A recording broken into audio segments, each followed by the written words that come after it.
नमस्कार, मी कश्यप परोळेकर म्हणजेच तप्तपदीमधला माधव. मला माझ्या परिवाराची तुमच्याशी ओळख करून द्यायची आहे. मी माधव, माझी पत्नी ही सुनंदा आहे. काय आता काय बोललात तुम्ही? नाही, मी म्हटलं फक्त माझ्या पत्नीशी ओळख करून द्यायची, तेवढ्यात ही समोर आली. म्हटलं आधी हिची ओळख करून द्या. बरोबर आहे तुमची पत्नी मीरा माझी पत्नी. बोलताय मी कोण आहे?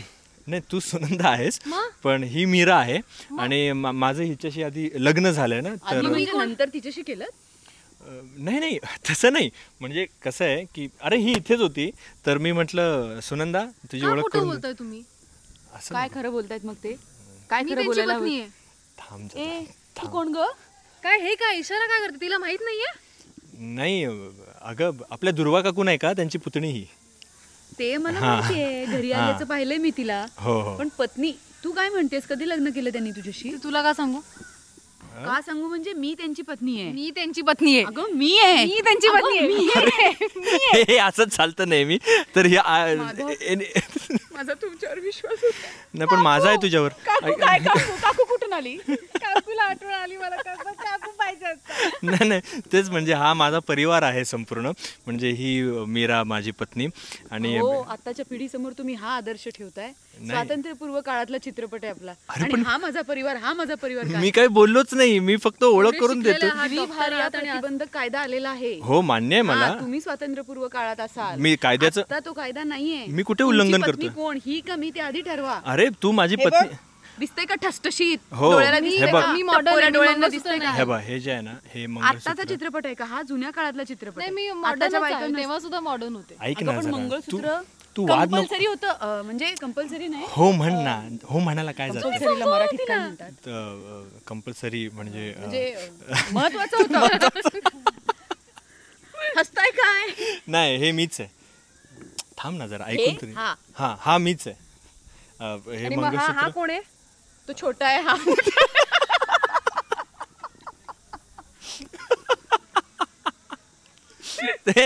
हे अशा गमती वगैरे ह्या नेहमीच आमच्या सेटवर चालू असायच्या. बरं, हा झाला गमतीचा भाग. परंतु म्हणजे आज आम्ही तुम्हाला सर्वांना भेटण्यासाठीच आलेलो आहोत. ते म्हणजे तप्तपदीचा हा संपूर्ण परिवार घेऊन. अर्थातच ही मीरा माझी पत्नी आणि ही सुनंदा सुद्धा आमच्या परिवारातलाच एक हिस्सा आहे. कारण माझी आत्या दुर्वात्या, त्या दुर्वात्याची ही पुतणी सुनंदा जी घरी आलेली आमच्या. आणि थांब जरा आता. तू थांब. मला कटवायचा विचार आहे का? नाही का, तू पत्नी आहे माझी आणि धर्मपत्नी आहे माझी. खूप प्रेम करतो मी हिच्यावर. हो, माझ्याबद्दल पण सांग ना. ते थांब ना जरा. थांब ना जरा, तू एवढी घाई नको करूस. आपण बोलू ना नंतर. हो, आपण बोलू. आपण सबुरी कुठे गेली?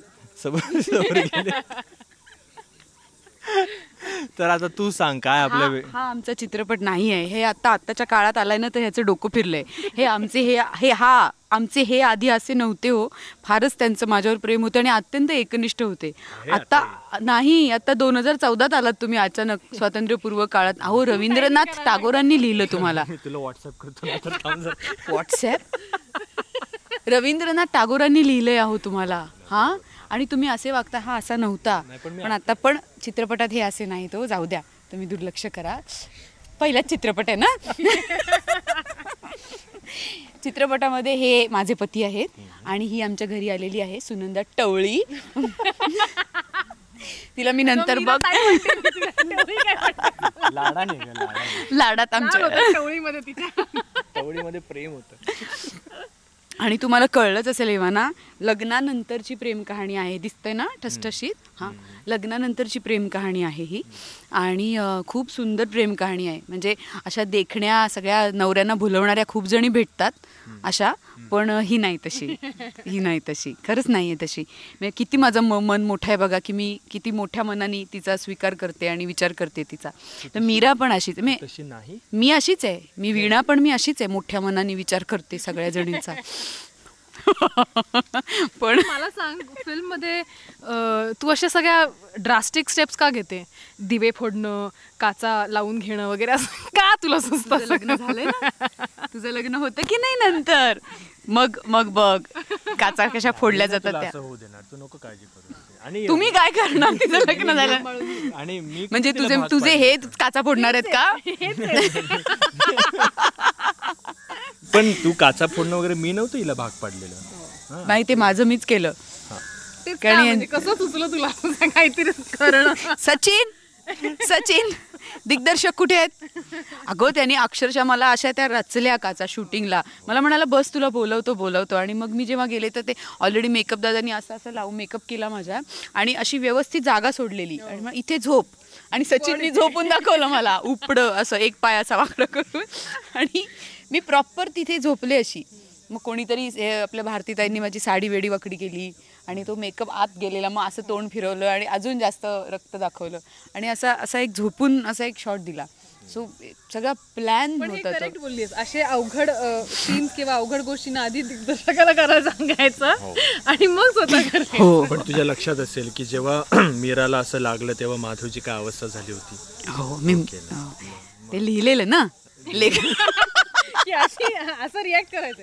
तुला काही वाटत नव्हतं, तू माझ्याशी गप्पा मारत बसलो होतं. ती बिचारी मी तिथे जाऊन झोपले मेकअप लावून आणि तुम्ही गप्पा मारता मेकअप रूम मध्ये. पडलेली आहे, लागलेली नाही मी आहे. एकटाच बसलो होतो. माझ्याशी गप्पा मारत होता. सांग ना खरं खरं, का उगीच सारखं खोटं बोलतोस तिच्याशी? सांग ना माझ्याशी गप्पा मारत होता. मग जरा नको ग आमच्या ह्यांना बोल. नाही असेच आहेत तुझे, हे असेच आहे. तू आपली बिचारी तिथे काचांमध्ये पडलेली आहे, तुला लागलेलं आहे, जखम झालेली आहे सगळे. अगं, असं काय करते मी बायकोवर प्रेम करतो माझ्या असं. सांगावं लागतंय. हो काहीतरी कन्व्हिक्शन येते ना त्या वाक्यामध्ये, बायकोवर प्रेम कर. खरंच मी प्रेम करतो मी तिच्यावर. अशी आमची ही टीम आहे, वीणा चामकर, कश्यप परुळेकर आणि श्रुती मराठे.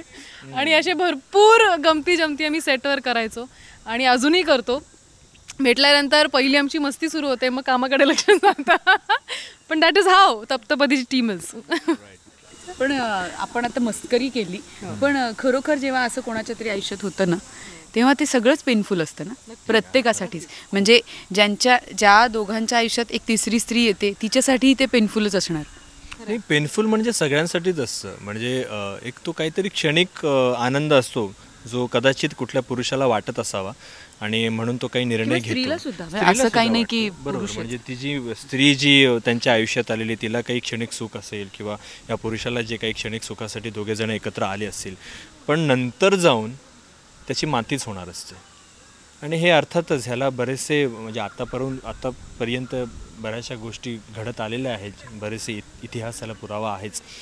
पण रवींद्रनाथ टागोरांनी जे लिहिलेलं आहे ना त्याच गोष्टीवर त्यांनी एक भाष्य केलं असं म्हणू शकतो. किंवा त्यांनी त्या व्यक्तिरेखांमधून म्हणजे जे माधव, मीरा आणि सुनंदा या व्यक्तिरेखांमधून जे त्यांनी सादर केलेलं आहे ना तीच गोष्ट इतकी महत्त्वपूर्ण आहे जी आजच्या काळातल्या मंडळींना सुद्धा लक्षात येईल आणि त्यांना ही गोष्ट लक्षात येईल की आपण जर प्रेम करतो कुणावर तर ते प्रेम म्हणजे नेमकं काय असतं आणि ते आपण कशा रीतीने करावं, आपल्या जोडीदाराशी आपण किती प्रामाणिक राहावं, कशा रीतीने त्याला समजून घ्यावं.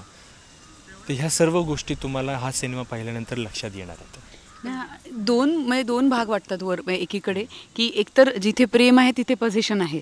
म्हणजे जे प्रेमात असतं त्यांना वाटतं की आपल्या दोघांच्यात जे होतं ते अजून तिसऱ्याच्या बाबतीत किंवा कोणाच्या बाबतीत होता कामा नाही, ते आपल्यातच राहावं.